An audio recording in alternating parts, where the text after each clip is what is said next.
Hello बच्चों, आइए प्रश्न को देखते हैं। तो प्रश्न में दिया है वैद्युत रसायन श्रेणी क्या है?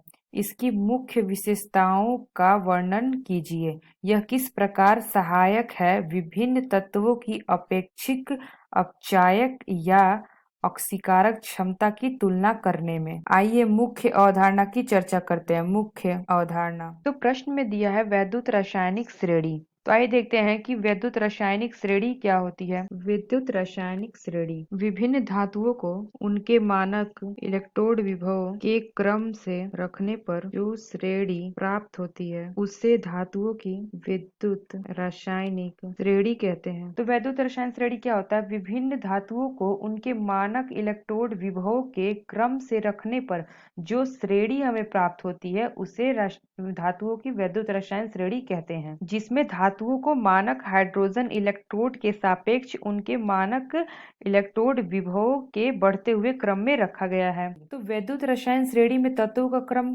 कैसा होता है?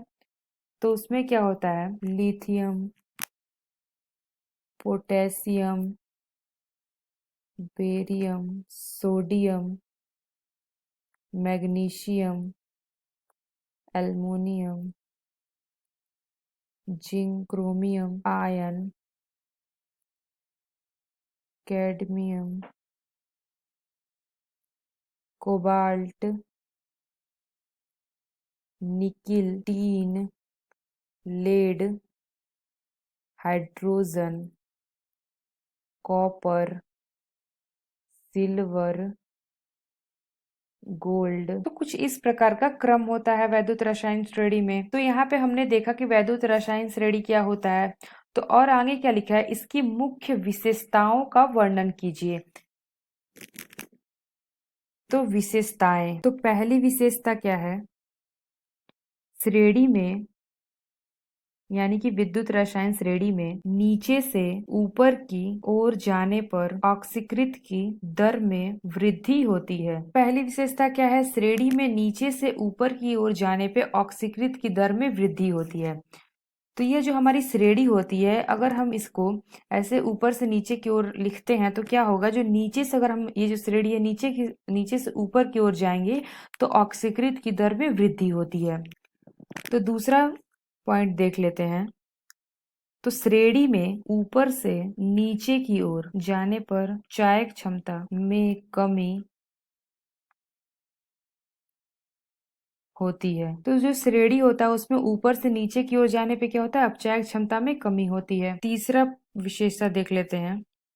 श्रेणी में हाइड्रोजन से ऊपर वाले तत्व दुर्बल अपचायक हैं, जबकि हाइड्रोजन नीचे वाले तत्व हाइड्रोजन की तुलना में प्रबल अपचायक हैं। जो हमारी विद्युत रासायनिक श्रेणी है, तो इसमें ये जो हाइड्रोजन होता है, ये जो हाइड्रोजन है, तो जो हाइड्रोजन के ऊपर वाले तत्व होते हैं यानी कि लिथियम, ये सब जो तत्व होते हैं वह दुर्बल अपचायक होते हैं, जबकि जो हाइड्रोजन के नीचे वाले तत्व होते हैं उसकी तुलना में प्रबल अपचायक हैं, यानी कि कॉपर, ये सब। तो आइए चौथी विशेषता देख लेते हैं। श्रेणी में ऊपर से नीचे की ओर जाने पर इलेक्ट्रॉन को ग्रहण करने की प्रवृत्ति में वृद्धि होती है। और हमसे प्रश्न में क्या पूछा गया था कि किस प्रकार सहायक है विभिन्न तत्वों की सापेक्षिक अपचायक या ऑक्सीकारक क्षमता की तुलना करने में। तो आइए, तो विद्युत रसायन श्रेणी में यहाँ पे हमारा हाइड्रोजन होता है। इसके ऊपर जो तत्व होते हैं यह धन आवेशित है, तो जिसके ऊपर तत्व होते हैं तो यहाँ पे होता है हमारा गोल्ड, सिल्वर, कॉपर। और जो हाइड्रोजन के नीचे तत्व होते हैं वो ऋणात्मक में होते हैं।